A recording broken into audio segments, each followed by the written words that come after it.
कधी मुगडाळीपासून हा पदार्थ बनवलाय का? नसेल बनवला तर नक्की बनवा. सगळ्यात पहिला मुगडाळ स्वच्छ धुतली, चाळणीत गाळून घेतली, सुक्या कपड्यात सुकवून घेतली आणि कढईमध्ये छान भाजून घेतली. भाजून झाल्यावर त्याची मी अशा प्रकारे भरड केली. त्यानंतर मी टोपामध्ये पाणी आणि साखर टाकून पाक तयार करून घेतला.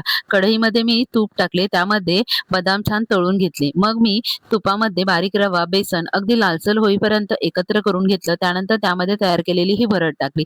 ती सुद्धा छान एकत्र करून घेतली. अगदी लालसर होईपर्यंत तिला सुद्धा मी परतवून घेतलं आणि हे बघा छान तूप पण सुटलेलं आहे. यामध्ये तूप थोडं जास्त टाका. त्यानंतर मी त्यामध्ये तयार केलेला पाक ॲड केला. सगळं साहित्य छान एकत्र झालं आणि अशा प्रकारे मोकळा आणि सुटसुटीत असा आपला मुगडाळीचा हलवा तयार होत आहे.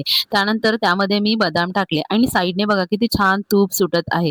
मग मी ह्याला 15 मिनिटं मंद आचेवर तसंच ठेवून दिलं. पुन्हा एकदा छान एकत्र केलं. तुम्हाला मी हा तयार केलेला मुगडाळीचा हलवा कसा वाटला ते मला नक्की सांगा आणि हो सबस्क्राईब करायला विसरू नका. चला तर भेटूया आपण नेक्स्ट व्लॉगमध्ये. Bye bye.